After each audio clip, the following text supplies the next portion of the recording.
தாங்கிட்டு வந்தேன். எத்தனை 10 வருஷம் 15 வருஷம் ஆச்சு, இன்னும் ஆதார் கார்டு தர மாட்டேன்றீங்க.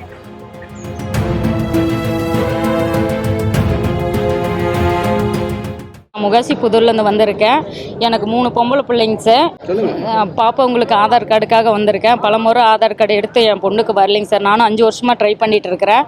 கலெக்டரேட்டுக்கு இதோட 2வது முறை வந்திருக்கேன். ஆனால் எந்த பதிலையுமே எனக்கு இன்னும் வரலைங்க சார். என் பொண்ணுங்களுக்கு மெயினாக ஆதார் கார்டு வேணும். என் பொண்ணுக்காக தான் நான் வந்திருக்கேன். எனக்கு என்ன சொந்த வீடும் கிடையாது, ஆனால் நான் வாடகை வீட்டில் தான் இருக்கிறேன். என் பொண்ணுங்களுக்காக அன்னன்னைக்கு நான் 500 ரூபாய் கூலிக்கு போய் தான் என் மக்களை காப்பாற்றிட்டு இருக்கேன். என் பொண்ணுங்களுக்கு தயவு செஞ்சு ஆதார் கார்டு கொடுங்க. ஏன்னா ஆதார் கார்டு இருந்தால் தான் என் பொண்ணுங்க படிக்கும். நான் தான் 10வதோட முடிச்சிட்டேன். என் பொண்ணுங்கனாலும் படிக்கணும்னு தாங்க சார் நான் இவ்வளோ கஷ்டப்பட்டுட்டு இருக்கேன். தயவு செஞ்சு என் பொண்ணுக்கு ஆதார் கார்டு கொடுங்க. என் பொண்ணுக்கு நல்ல வழி காட்டுங்க. என் பொண்ணு 3 படிக்கணும் தயவு செஞ்சு. எனக்கு வேறு வழி தெரியல. எனக்கு கொடுத்துருக்கேன் சார். இன்னும் கொடுத்துருக்கேங்க சார். 15 நாளைக்கு முன்னாடி கொடுத்தேன். ஆனால் இது வரைக்கும் எனக்கு எந்த பதிலையுமே வரலைங்க சார். பாப்பா 10th படிக்கிறாங்க. பவானி குருப்பநாயக்கம்பாளையம் கவர்மெண்ட் ஸ்கூலில் தாங்க சார் படிக்கிறாங்க என் பொண்ணுங்க.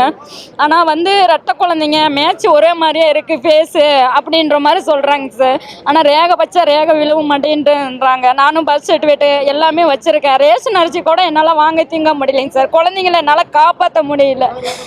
எனக்கு கூலி வேலையை தவிர எனக்கு எந்த வேலையும் தெரியாது. என் பிள்ளைங்கள ஏதோ அன்னன்னைக்கு நான் இருக்கிறத வச்சு நான் காப்பாற்றிட்டு இருக்கேன் வாடகை வீட்டில். தயவு செஞ்சு எனக்கு என் ஆதார் கார்டு, என் பிள்ளைங்களுக்கு வழிகாட்டி எனக்கு ஆதார் கார்டு கொடுங்க.